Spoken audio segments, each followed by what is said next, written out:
Pemirsa, kembali di Prime Show with Ira Kusno, dan saat ini saya sudah punya dua orang narasumber, yaitu Ketua Manajemen Artis Indonesia Nanda Persada dan juga Muammar MK, penulis buku Jakarta Undercover. Kita akan menelisik tentang jaringan prostitusi ini di kalangan artis. Ke Mas Nanda terlebih dahulu. Mas, ini tadi ada yang menyatakan bahwa mereka punya manajer begitu ya, tapi ada juga yang mereka menjajakan sendiri. Sebenarnya seberapa jauh sih manajer ini mengatur kegiatan artis-artis di bawahnya? Ya, yang pertama yang disebut dengan kategori artis itu seperti apa Mbak Ira? Jadi kalau artis yang profesional artinya mereka punya manajer ya mengelola kegiatannya secara profesional gitu. Cuman kalau untuk beberapa kasus yang artis gitu yang kena kasus prostitusi gitu ya, kalau kita lihat itu rata-rata itu bukan manajer sebenarnya. Jadi apa? Memang muncikari gitu? Iya, muncikari atau orang deket atau dari lingkungan pertemanan atau artis agency. Jadi agensi artis. Jadi kayak bukan manajemennya. Oke. Gitu. Tapi kalau dari yang Mas Nanda sampaikan tadi, artinya sebenarnya yang namanya manajer harusnya tidak seperti itu. Tetapi apakah ada manajer yang juga berprofesi lengkap sebagai muncikari, Mas Nanda? Sejauh ini ya, yang pengalaman dari kasus-kasus yang ada nih ya, saya belum lihat tuh justru manajernya yang ini, kayak misalnya dulu ada kasus artis AA, muncikarinya RA, dulu disebut katanya itu manajernya, tapi bukan manajer.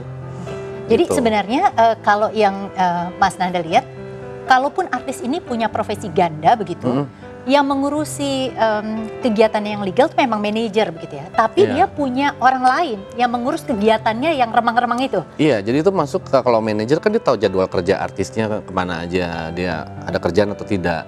Nah biasanya yang punya kasus seperti itu dia tanpa sepengetahuan manajer yang saya tahu, kayak kasus VA dulu ya di Surabaya itu manajernya anggota kita juga, asosiasi kita juga, Imarindo, dan dia kaget-kaget gitu. Ternyata VA itu ada masalah kasus itu gitu, yang dia sama sekali nggak tahu. Sama mungkin kayak kasus narkoba gitu, artis orang terdekat kadang nggak tahu. Jadi ini bukan suatu hal yang jelek kayak profesi beneran. Oke. Nah, Mas Nanda sendiri ini kan sudah menjalani profesi manajemen artis ini lama begitu ya. Sempat didekati atau sering didekati orang-orang untuk memesan artis-artisnya? Pernah. Pernah apa sering, Mas? Sering. Okay. Pernah sering beda ya.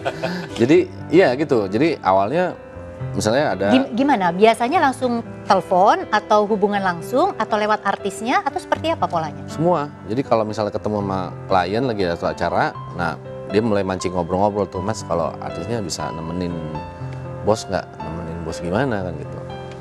Gitu. Nah itu udah mulai tuh ke arah sana. WA juga sering dulu. Dia nanya artis saya gitu kan, bisa dinner atau enggak gitu kan, nemenin makan malam gitu. Saya bilang nemenin makan malam, acara apa ya, saya bilang gitu ya, ulang tahun atau apa gitu kan. Ya nggak ada acara apa-apa, nemenin makan malam aja. Nah itu udah sebenarnya sudah tanda-tanda. Tanda. Nah yang sering menghubungi itu apakah orang yang mau menggunakan jasa langsung atau biasanya ada perantaranya? Biasa ada perantaranya. Biasanya ada perantaranya.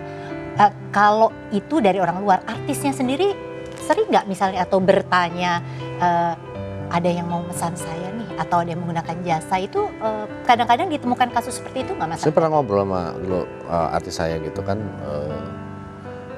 ini ada yang kayak gini-gini, dia ketawa aja, aku sih udah sering Mas di WA kayak gitu atau ditanya, diobrol kayak gitu. Jadi ya pasti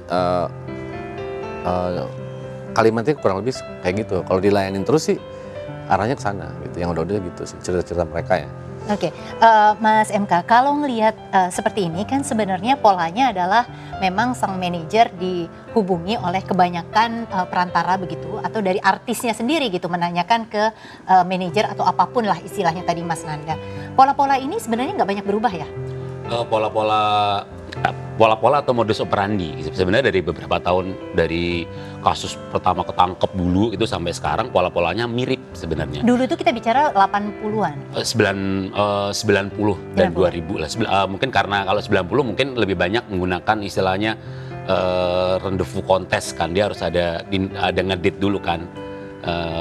Janji temu dulu, makan siang, makan malam, sampai kemudian check-in misalnya gitu. Itu sebenarnya janji makan malam itu untuk mengetes kecocokan atau bagaimana? Oh iya, untuk namanya yaitu rendezvous kontes itu semacam misalkan gini, untuk memastikan bahwa misalnya portfolio yang disajikan itu sesuai dengan foto misalnya, misalnya gitu. Nah kembali ke modus tadi sebenarnya yang terbaru tuh gini, kalau dibilang manajer juga bukan gitu kan, dibilang asisten juga bukan gitu. Jadi repot karena gini beberapa saya menyebutnya selebritas kategori C ya.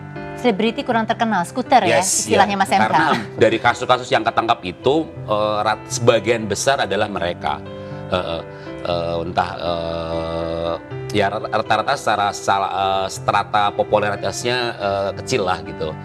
Mungkin seleb medsos atau pernah main beberapa tayangan TV lah beberapa pernah main gitu. Nah kalau Mas MK bilang bahwa kebanyakan yang tertangkap adalah selebriti kategori kelas C begitu ya.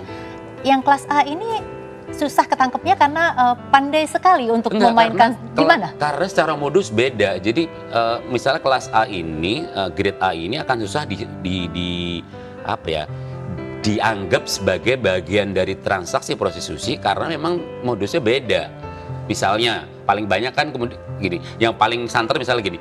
Kalau kelas C ini dia berani open BO untuk short time atau one night stand. Kalau open BO itu open booking out. Iya, itu untuk short time dan itu untuk semua orang.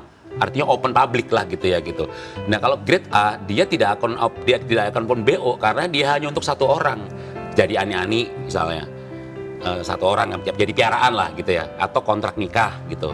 Atau misalnya cuma menerima job misalnya 3 bulan sekali tapi plesir keluar negeri sebulan seminggu gitu. Itu yang pertama. Terus cara metode pembayaran, kasus-kasus yang ketangkap ini rata-rata melakukan namanya transfer kan, ada di jejak digital bank gitu. Gampang diketahui dilacak. begitu Nah, ya. kalau yang kelas-kelas ini sudah tidak mengenal itu. Ini ada A, ada C. Yang ada B-nya A, ada ini, B, ada C. Ya. Yang B-nya ini biasanya kalau B yang di ini tengah-tengah dia seperti apa? berada di antaranya. Ini biasanya kita boleh ngomongin bandrol nggak sih? justru harus kasih tahu nih. Nanti saya mau cek ke Mas Nanda sebenarnya nih. Jadi kalau paling patokan sederhana ini masih hitungan matematika yang saya bisa buat ya dari beberapa kasus dan beberapa penelitian gitu. Jadi misalnya kalau kelas B itu rate-nya adalah dia akan bergerak dari untuk transaksi open BO-nya yang short term atau one night stand itu pasti dari 50. Misalnya gitu. Nah, grade C itu biasanya dia akan di bawahnya 50. Itu terjadi beberapa kasus-kasus itu karena makanya dari bandrol-bandrol yang ada misalnya rata-rata yang banyak ketangkep itu adalah yang grade C ini. Misalnya kasus terakhir kan Medan gitu. Karena itu misalnya kasusnya adalah itu kan open BO tapi luar kota kan, berarti berlaku hukum 2 kali lipat biasanya. Makanya mungkin open BO-nya sebenarnya cuma 10 juta, tapi karena keluar kota jadi 20 gitu. Mas Nanda, kalau kita lihat tadi ya ada grade A, B, C sebenarnya kalau ngelihat dari artisnya, ini manajemen artis sudah tahu belum sih kira-kira yang model kayak begini nih memang akan menjalani profesi ganda atau cenderungnya menjalani profesi ganda? Itu kelihatan nggak sih?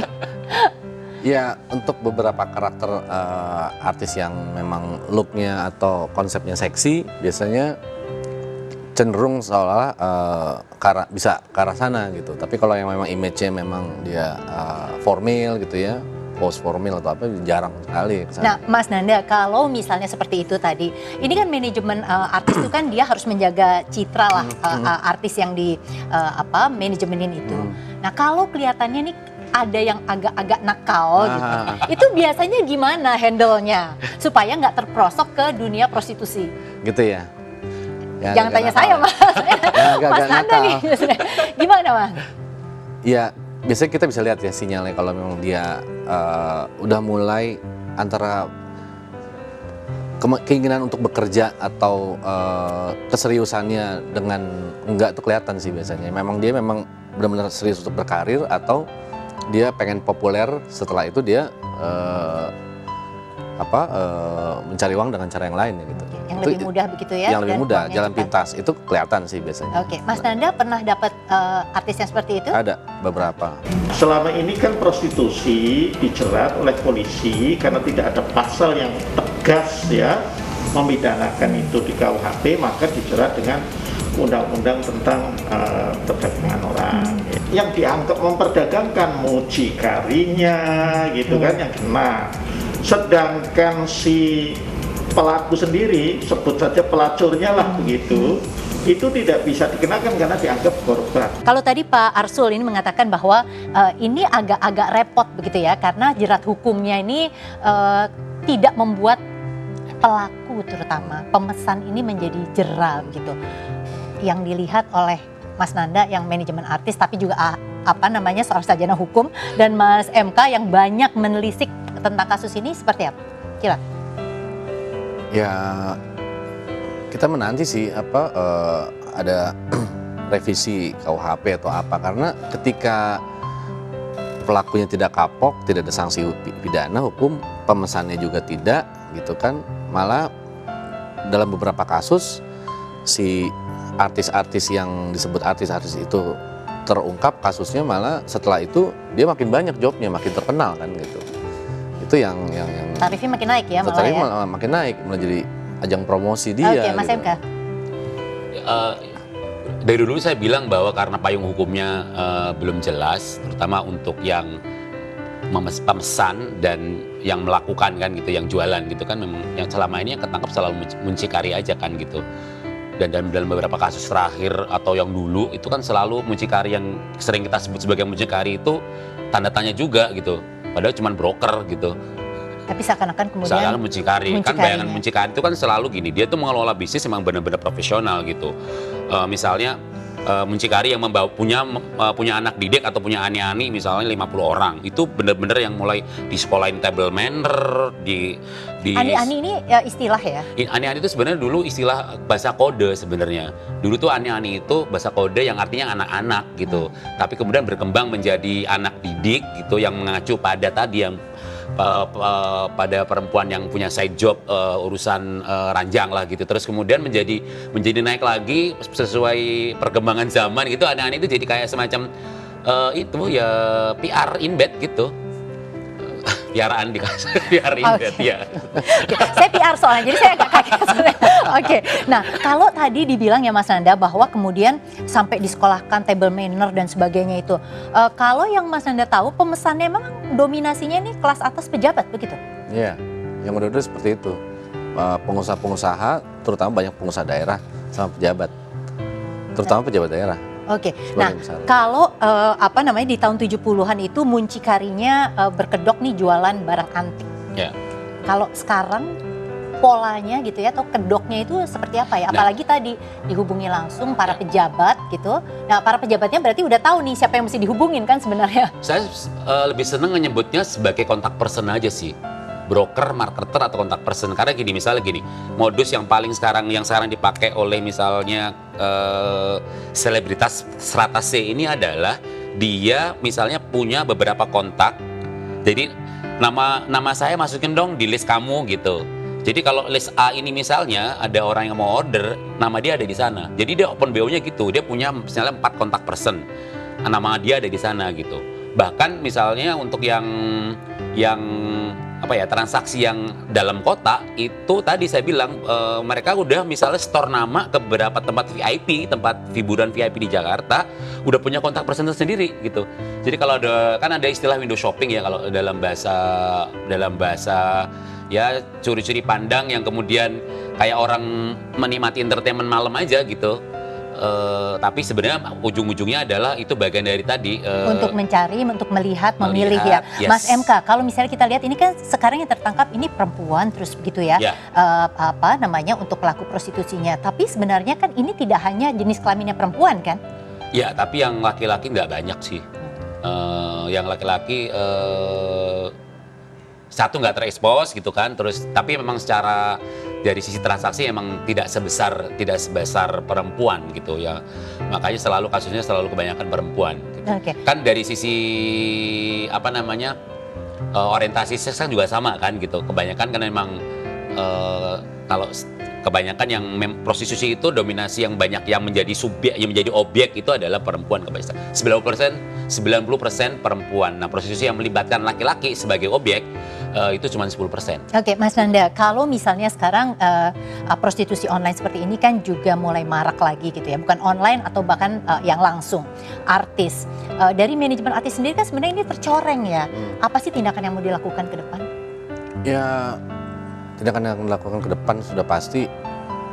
Ini kan di era sosial media dan digital ini sanksi sosial itu sangat kuat banget. Jadi otomatis para manajer atau para artis itu tahu konsekuensinya ketika mereka terlibat kasus prostitusi. Gitu. Jadi ini lebih pada sanksi sosial, tetapi sanksi kemudian sosial. dari manajemen artis sendiri nggak ada tindakan yang lebih Tindakan kuat, yang gitu? yang kuat adalah sudah pasti dalam setiap kontrak kerja sama artis dengan para perusahaan produk atau apapun itu ada klausulnya itu untuk menjaga moral dan perilaku. Apakah kemudian nanti ada dorongan gitu ya yang lebih kuat lagi bahwa harus melapor jika menemukan indikasi artisnya melakukan pekerjaan sampingan ini? Ada nggak dorongan ke sana? Belum ke arah sana, tapi pasti kita akan bahas itu karena yang dirugikan adalah image profesinya kan akhirnya gitu. Orang berpikir manajer artis ini juga bisa jadi mucikari atau para artis tuh banyak yang terlibat, padahal kan kita tahu artisnya berapa orang sih yang terlibat dan di kategori di kelas mana sih artis tadi yang itu. disebutkan tadi ya skuter ya, selebritis kurang terkenal tadi. Terima kasih Mas Nanda, Mas MK Sama-sama. sudah Terima bergabung malam hari ini. Pemirsa, prostitusi merupakan sebuah realita sosial, mereka nyata dan ada dalam kehidupan sekitar kita, bahkan merupakan profesi yang paling purba. Dalam kacamata masyarakat, artis selalu dipandang memiliki segalanya, selain paras cantik, ganteng, juga bergelimang harta. Namun banyak artis yang diduga terjerat prostitusi karena kapitalisme atau gaya hidup yang mempengaruhi gaya hidupnya, di mana ada penjual, di situ ada pembeli. Terima kasih sudah bersama Prime Show with Ira Kusno. Selamat malam, sampai jumpa.